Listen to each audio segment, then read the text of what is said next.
Olá, leitores e seguidores do Hoje Paraná. A conversa desta semana é sobre energia elétrica, um setor extremamente interessante. E para conversar sobre isso, sobre o tema, nada melhor que trazer uma referência no assunto, o ex-presidente da Copel, Antônio Guetter.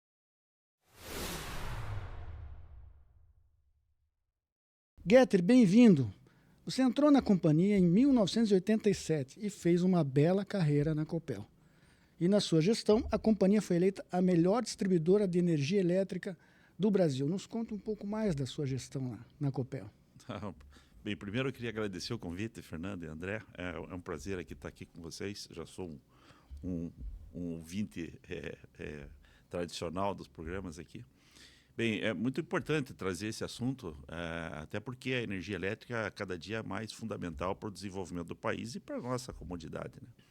Bem, eu entrei na Copel logo depois que me formei, foi meu terceiro emprego, e lá eu fiz toda a minha carreira, né? Eu diria que até poucos dentro da Copel, e eu conheci vários, né, que passaram por todos os setores como eu passei, né? Os setores que, assim, pro cidadão comum parece que é tudo a mesma coisa, a Copel, né? Mas a Copel tem a geração de energia, que é um setor, a transmissão de energia, que é um outro setor, é outra regulação, é outra legislação, e temos a distribuidora de energia, que também é uma outra regulação, é uma empresa de serviço público, e eu migrei para essas áreas, né? Então eu acabei conhecendo um pouco de cada... Transitou nas três. Nas três áreas, área de tecnologia também. Inclusive na Fundação Copel. Inclusive fui presidente da Fundação Copel, que tive do outro lado do balcão, né? Porque a Copel ela precisa de dinheiro emprestado para investir.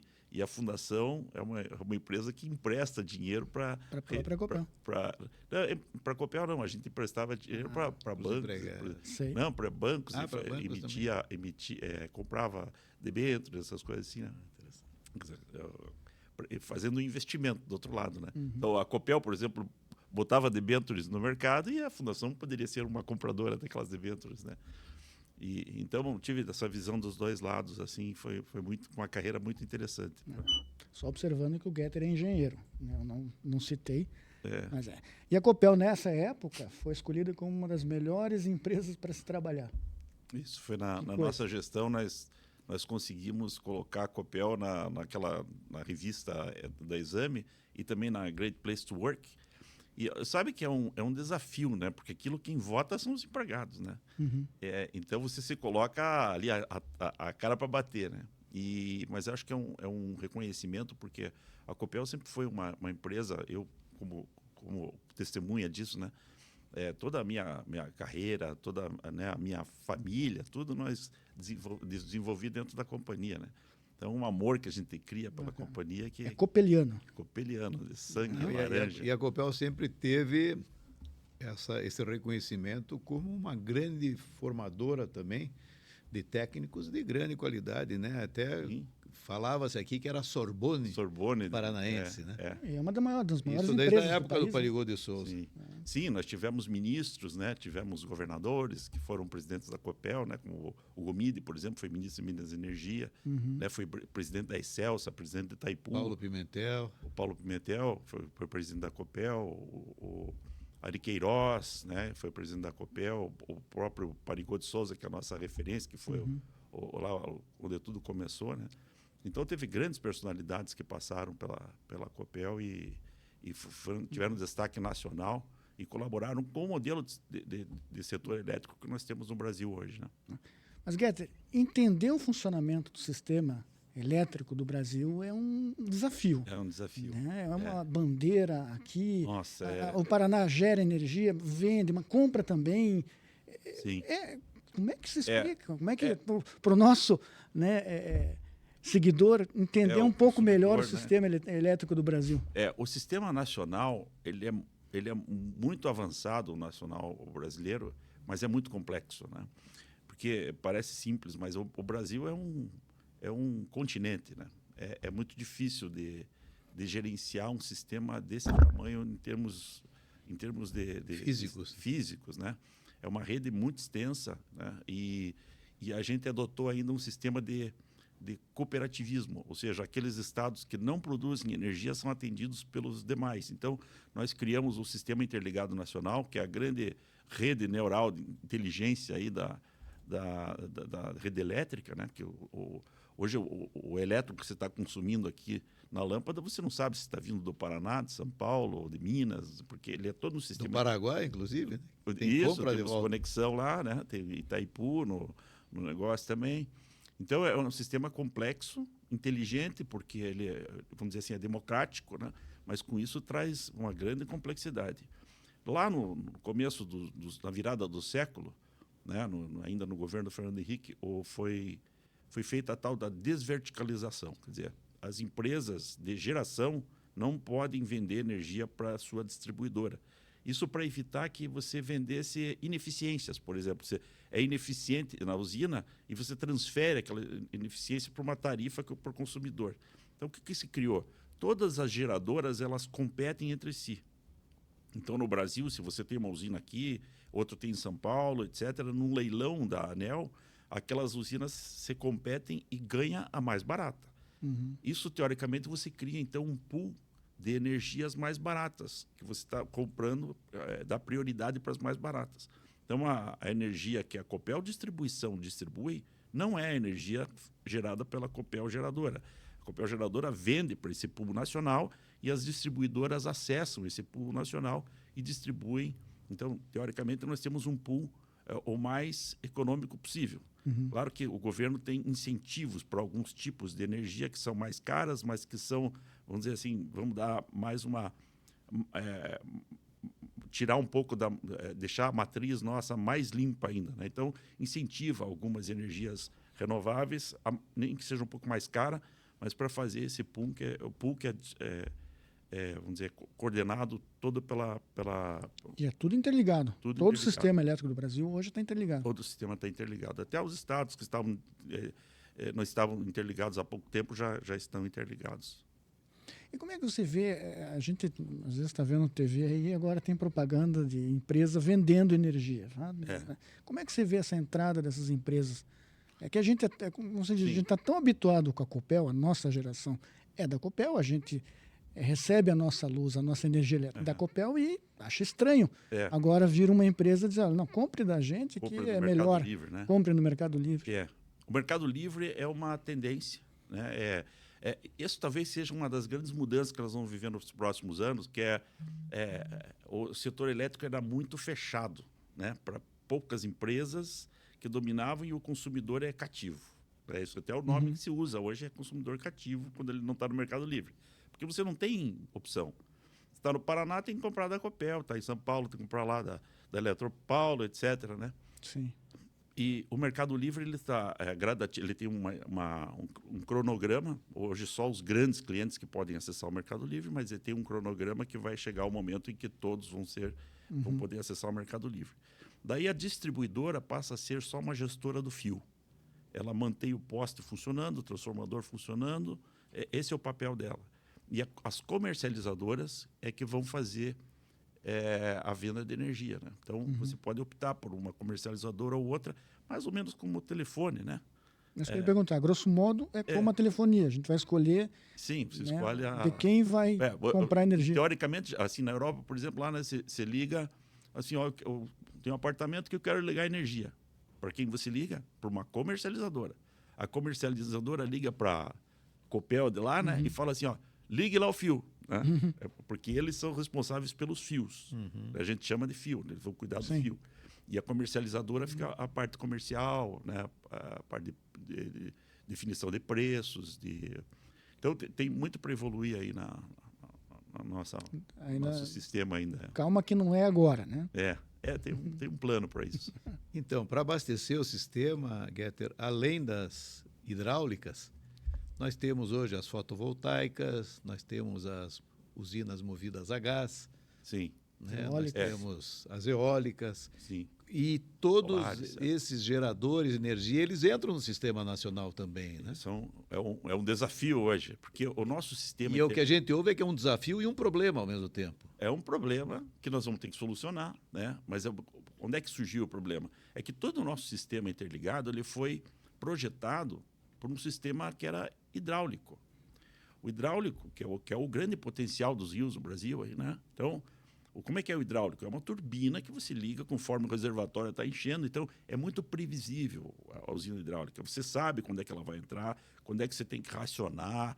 E o sistema ele é unidirecional. Né? Então, ele funciona só num sentido. Gera e transmite e distribui lá para a casa do Fernando. Né? O que começou a acontecer com essas usinas as termoelétricas? Elas vieram por problemas de... Lembra que nós tivemos até que economizar energia, épocas que faltavam investimentos em usinas? Essas são movidas a gás natural. A gás natural vieram para complementar nos horários de pico, estiagem, etc. Você liga, porque a térmica você liga e desliga a hora que você quer. Né? Diferente da hidráulica. A hidráulica você tem que ter água, etc. E é importante até você falar para os nossos leitores que a térmica, ela onera o custo da energia. Sim. Veja, a térmica, ela recebe, para viabilizar o investimento, ela recebe mesmo não funcionando. Porque ela está ali como se fosse uma reserva. Caso falte água, ela entra. Né? Então, o empreendedor não pode ficar assim, pode ser faltar. Né? Então, ele recebe mesmo uma parcela, mesmo sem ela funcionar. Mas isso já passamos por isso no passado. Isso já coisa de 10 anos atrás. A novidade recente é a entrada das solares e eólicas, que teve um incentivo do governo, né, para esse tipo de fonte. É totalmente renovável. O Brasil tem um potencial enorme, mas ela tem uma característica toda diferente.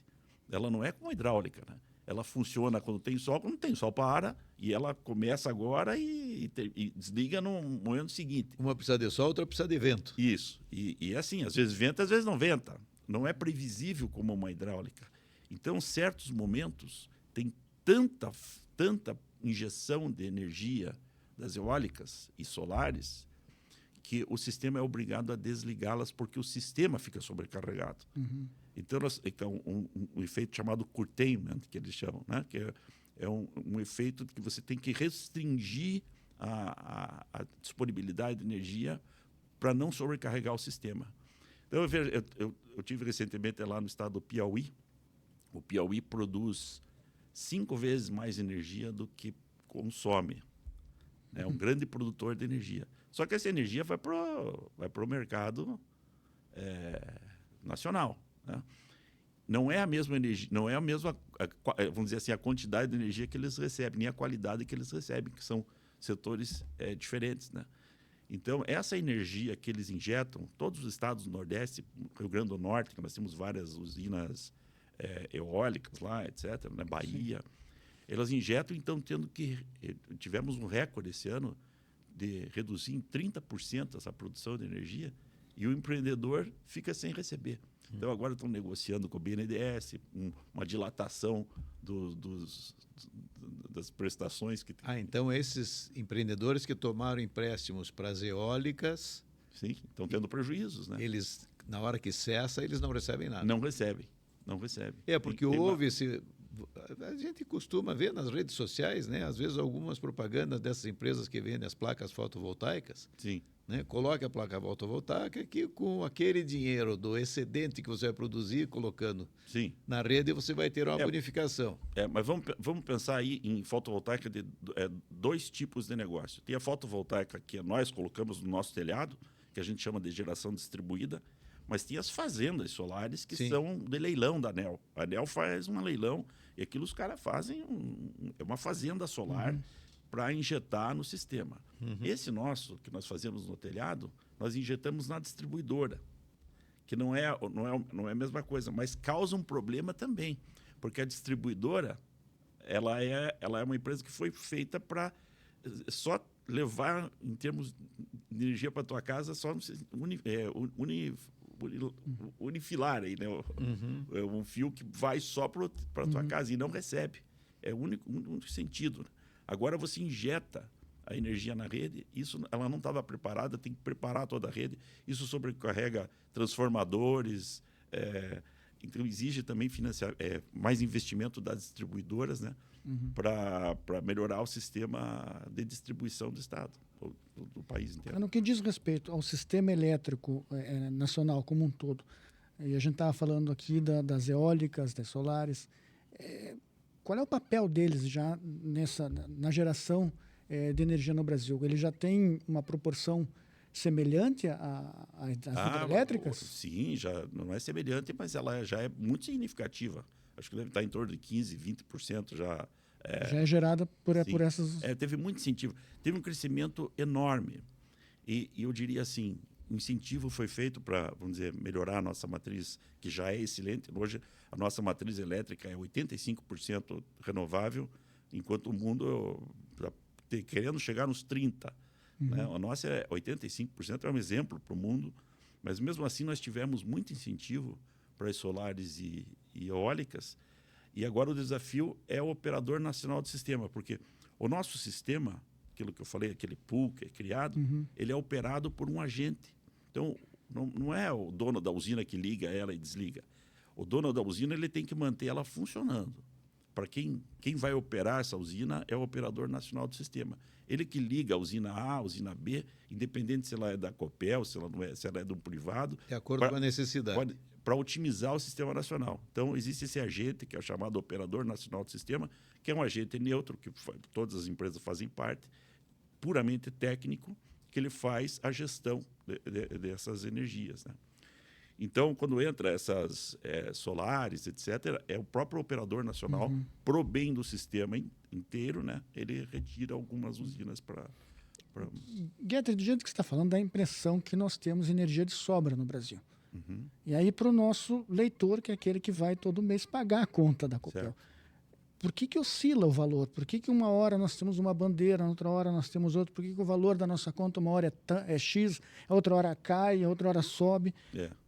Então, na verdade, o nosso sistema ele tá tranquilo sobre geração de energia. Né? Nós temos mais energia do que consumimos no Brasil. O problema é que, às vezes, a energia... se você pensar no ano, sim. Mas se você pensar em momentos, aquilo, né? Você pode estar precisando de energia no momento em que não tem energia naquele momento. Né? Então, é pontual. E pode ter aquele momento também que você tem muita carga que você tem que desligar. Então, esses ajustes que são feitos, né? Para você definir preço, tudo. Mas o componente de preço no Brasil ainda é muito voltado para incentivos, sabe? Você sabe, né, Fernando? Você coloca um subsídio, é difícil tirar, né? Porque é uma ação política. Né? O sistema nosso hoje teve o lado positivo de você separar a geração, transmissão, distribuição, mas tem o lado negativo, que é criar lobbies de cada uma delas. Então, nós tivemos um lobby muito forte das solares um tempo, que falavam até assim, querem taxar o sol. Né? Não era isso. É que a solar ela entrava e não pagava nenhum transporte. Então, por exemplo, você produz energia no teu telhado e você injeta aquela energia na rede, você está usando a rede com uma bateria. Claro. Porque depois você vai precisar dessa energia quando a hora que tiver uma necessidade.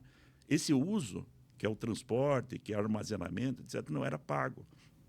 Então, é isso que a legislação ela gradativamente está impondo. Né? Um pagamento, por isso que hoje já não é tão viável você investir em solares como era no passado, porque você não pagava nenhuma taxa, agora tem que pagar. Então, esses subsídios, eles encarecem demais a nossa tarifa. Acho que, assim, não devo estar errando muito se eu falar que cada R$100 que você paga de energia, acho que uns R$15 deve ser o custo da distribuidora, que é o pessoal, o eletricista que vai no poste, que quando chove tem tempestade, tem que tirar, né, tem que limpar a rede, etc. É uns R$15, que é um serviço. Ele não é... A distribuidora não é dona dos ativos. Os ativos são da União e ela tem uma concessão para cuidar desses ativos. Né? E acho que uns R$15 a R$20 paga a distribuidora. Uns R$30 e R$35 você paga a energia, que é produzida pela geradora e transmitida pela transmissora. O restante, que deve dar uns 40%, ou é imposto, subsídio, né, Então, por isso que a nossa energia ainda é cara, né? Porque tem o aspecto que a solar não tem como Armazenar a energia gerada, sim. produzida. E aí que tem, assim, vamos dizer, as tendências do futuro. Baterias. Né? Baterias. Teve uma resistência muito grande no começo, né, contra baterias, até um pouco de ignorância também de como utilizá-las, né, de como regulamentar o uso da bateria, porque a bateria ela não é um ativo de geração, nem um ativo de distribuição, ela é uma coisa que ele carrega energia então a gente na distribuidora não poderia usar a energia, não tinha regulamentação para isso. A ANEEL até criou uma chamada pública para a gente estudar. A Copel foi, na minha época, lá fez, acho que a Copel foi a empresa que mais estudou armazenamento de energia. Eu sou apaixonado por isso, por armazenamento de energia, tenho trabalhado com isso. Acho que é o futuro, né? Por exemplo, esses casos de curtailment, que é você produzir energia e ter que desligar porque você não tem o sistema como escoar. Bateria é solução, né? Você coloca a bateria. E alguém já adota esse sistema de agora, baterias em outros países? Sim. Isso tem sistemas grandes de bateria. Eu fui em eventos na Europa e isso tanto para solar quanto para eólica? Sim, principalmente. A eólica tinha uma brincadeira, né, de um ex-presidente nosso que queria sacar o vento. Você não pode sacar o vento, mas você pode transformar em energia e armazenar, né? Qualquer energia ela pode ser transformada em energia elétrica. O que falta para o Brasil entrar nesse processo? Então, agora o Ministério lançou um leilão, vai ser um leilão de baterias. Né? Então, o Brasil está começando a assim, tentar otimizar o sistema. Né? Tem países que planejam tudo muito antes e depois executam, né? Eu me lembro que na Alemanha ela fez eu não vou lembrar os números exatos agora, mas era assim, ela fez um estudo que isso há 20 anos atrás, que se crescesse em 10% os veículos elétricos, o que aconteceria com a rede? Eles chegaram à conclusão que ia dar um blackout no país, então eles começaram a fazer um reforço da rede, né? Então isso é o alemão, né? Ele planeja para o que vai acontecer. A gente vai fazendo as coisas aqui, né? Então a gente cria as eólicas, daí cria solar, incentiva, daí deu problema na rede, nós temos que reforçar a rede. É outra forma também, porque você vai se obrigando a fazer as coisas, mas é um outro caminho, né? Às vezes a gente sofre mais nesse caminho. Você está falando já de outros países, a integração entre os países, como é que você vê essa situação? E o Brasil, é uma curiosidade, o Brasil vende energia para fora? Para outros países? Acho que tem alguma ligação ali através do Paraguai, ali tem, porque as comercializadoras elas têm autonomia para fazer isso, né? Elas podem vender, podem comprar, né? Mas você falou em intercâmbio, né? Eu costumava dizer o seguinte: se você dividindo os setores, né, de geração, transmissão, distribuição, geração é uma coisa que a gente domina aqui, até porque principalmente hidrelétricas, né? O Brasil é modelo para hidrelétrica, nós temos tecnologia, conhecimento para o mundo. Agora, a distribuição, quando você viaja para os Estados Unidos ou para a Europa, você faz uma viagem ao futuro, porque é um segmento que está muito mais próximo ao consumidor. Então, a gestão pela demanda, por exemplo, o morador da casa poder fazer a gestão da sua energia, programar a energia horária, qual é o horário que ele está mais barata a energia, né? Equipamentos, por exemplo, de veículos elétricos, né? O próprio veículo elétrico ele é um ativo de energia que em alguns países, como o Japão, por exemplo, ele pode abastecer a residência se a residência tivesse energia. Né? O próprio veículo ele é uma bateria sobre rodas, né? Então, nós temos muito para evoluir na questão ainda de, vamos dizer assim, no contato direto com o cliente, porque no Brasil o setor ainda era muito fechado, né? Nós fizemos um movimento na Copel e criamos essas coisas de startups, eu fiz um incentivo para esse negócio, para atrair, né, a universidade para dentro da empresa, e a gente via como eles são assim, não conhecem a regulamentação, tudo. Né? Então é importante a sociedade fazer participar até para achar soluções diferentes. A solução inovadora normalmente não sai de dentro do setor, né? Sai de um outro setor que está sendo atingido por aquilo, né? Sim. Então é importante você abrir. E esse acho que é talvez um grande fator do que chamam de transição energética, né? Transição energética é o que se fala muito hoje, que é a migração dos combustíveis fósseis para combustíveis renováveis. Mas não é só isso. É essa coisa da democratização da energia, de nós podermos falar sobre energia, questionar as coisas que a gente não fazia isso há pouco tempo atrás, né? Não sabíamos nem, né? Não tínhamos essa opção. Hoje, com a geração distribuída, que você pode gerar a tua própria energia e criar o que eu chamo lá de microgrid, que você está conectado ao sistema, mas caso o sistema falhe, você tem como se gerir, né? Ter uma geração pequena que possa... Isso é bom para as cooperativas, por exemplo, né? Investir num sistema que, se há uma queda de energia, ela pode operar. O Fernando conhece bem aqui também a questão das aves, né? No oeste do estado, né?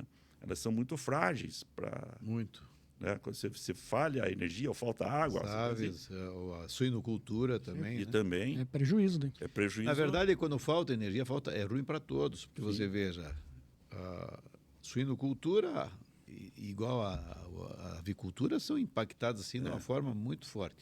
Mas a pequena propriedade rural, que usa lá a bomba para ter água, né, para não consegue dar para os seus animais, ou para gerar uma máquina de fazer ração, etc. e tal, eles são prejudicados, né? Eu até vejo, eu como pequeno produtor rural, eu tenho esse problema. Qualquer mau tempo, nós temos a falta da energia. E, outro lado, a gente começa a pensar, puxa, vamos partir então para energia solar, mas daí por quê? A energia solar é que nem você explicou agora há pouco, ela vai nos suprir durante aquele período que nós temos luminosidade. Né? Vai ser a bateria com a solar que vai ser a solução. Com a bateria as coisas podem acontecer. Isso. Keter, estamos terminando o nosso podcast. Eu queria te perguntar, antes da gente se despedir, como é que você imagina o setor elétrico para os próximos anos? Deixa eu atravessar uma pergunta, então, Sim. que não se falou aqui. O Brasil, no momento, investiu, no passado, muito na energia nuclear, e não se fala mais nisso. Eu acho que você pode perguntar a pergunta do André. Olha, Fernando, sabe que, bem, eu acho assim que a tecnologia é o que nos leva para frente na questão do setor elétrico, né? E às vezes a tecnologia ela não estava pronta no momento. Você falou em energia nuclear, né? É a energia mais potente que nós temos hoje, né? Mais tecnologicamente mais interessante, né? Só que nós tivemos ela talvez no momento que não estávamos preparados, né? Sim. E aí vou lembrar, né? Quando o veículo elétrico, quando nós saímos do cavalo e fomos para o veículo elétrico na virada do século anterior, lá 1900, né? Tem uma história interessante, né? Que em 1895 teve uma conferência em Nova York para estudar o que se faria com os dejetos de cavalo que não estavam já tomando o primeiro andar dos imóveis, né? E tinha 100 mil cavalos na virada do século em Nova York, 50 mil em Londres, 50 mil em Paris. E foi feito um evento, então, para discutir como que se reduziria fezes de cavalo, né? Você veja, era sem a disrupção aí, né? Que logo depois veio os veículos, né?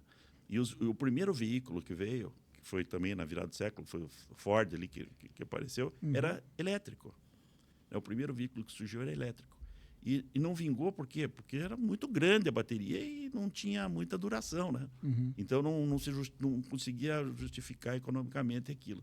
E daí que veio o motor a combustão. E daí imagine o desafio para o motor a combustão, que se teria que ter postos de gasolina no mundo inteiro. É impensável pensar que era possível um troço desse. E nós fizemos isso, né? E no carro elétrico não tem isso. O carro elétrico já tem os postes em tudo quanto é lugar, é só descer. Claro, com uma infraestrutura adequada, você já tem, né? Mas então o carro elétrico também ele veio num momento que ele não estava preparado, né? Claro que também tem o mercado do petróleo que combate um pouco também, né? Porque eles querem ceder a matriz deles, etc. Mas eu acho que a nuclear... você já imaginou, Fernando, daqui a uns anos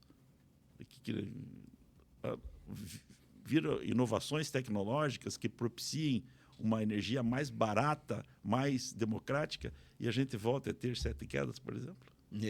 Né? Por que não? Por que não, né? Porque a gente tem que pensar de forma disruptiva, né? Claro. Nós temos um tesouro sobre as águas ali, né? É verdade. Então, são coisas que... Mas você perguntou, André, assim, de como é que eu vejo, né? Eu vejo a inovação tecnológica agora abrindo mais o mercado, né? As pessoas interagindo mais com o setor elétrico, vindo novas soluções, né? E sendo um mercado mais aberto, mais universalizado, né? Nós temos também que fazer energia chegar a todos, né? No Paraná nós temos, mas no Brasil nós não temos energia para todos ainda, né? Uhum. Então é importante e no mundo também, né? Tem muitos lugares ainda que não tem essa. Hoje a energia é uma questão de sobrevivência, né? A gente já não briga por energia, a gente briga por energia de qualidade. De qualidade. Né? O Paraná hoje, por exemplo, tem um índice de qualidade que é 7 horas, mais ou menos, o DEC, né, que é um índice de qualidade que diz assim, cada paranaense, em média, fica umas 7 horas sem energia por ano. Uhum. Em média, né? Claro que na capital um pouco menos, no interior um pouco mais. Mas nós temos lugar no Brasil que é 40, né? 40 horas. Parece pouco, 40 horas por ano. Não é muito, né? A Flórida, por exemplo, é minutos. E nós somos 7 horas no Paraná, que é uma ilha aqui, o Paraná, né? Uhum. Então, isso aí o que é? É investimento, é inteligência, tecnologia. Com inteligência artificial, isso vai ajudar muito, porque é um sistema... A gente pode pensar assim, o sistema elétrico nacional como se fosse um cérebro, né? Sim. A transmissão, as artérias, a distribuição, as veias, e isso tudo tem que ser dominado, coordenado por um cérebro.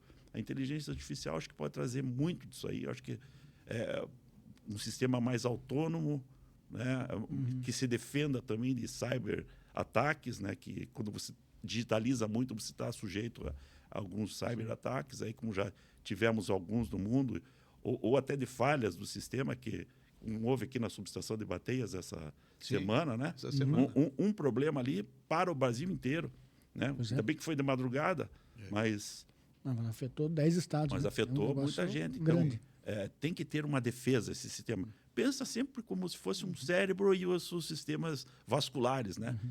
Se tiver um problema ali, tem que ter uma solução rápida, né? Isso. E ter também redundâncias, né? Porque você cortar ali, você tem um outro jeito de chegar o sangue lá, né? Acho que é por aí que vai melhorar a nossa rede, né? Então tá bom. Guetter, obrigado por ter vindo. Mas teu carro é elétrico já? Sim, tem um híbrido por enquanto. Então tá bom. Semana que vem nós estamos de volta. Acesse o Hoje Paraná, o nosso portal, no hojepr.com e as nossas redes sociais no @hojepr. Acesse o TikTok, acesse o YouTube, aqui o nosso canal, curta o nosso canal, compartilhe, comente as entrevistas. Isso só vai fazer com que a relevância do canal aumente e você tenha conteúdos melhores. E semana que vem estamos de volta.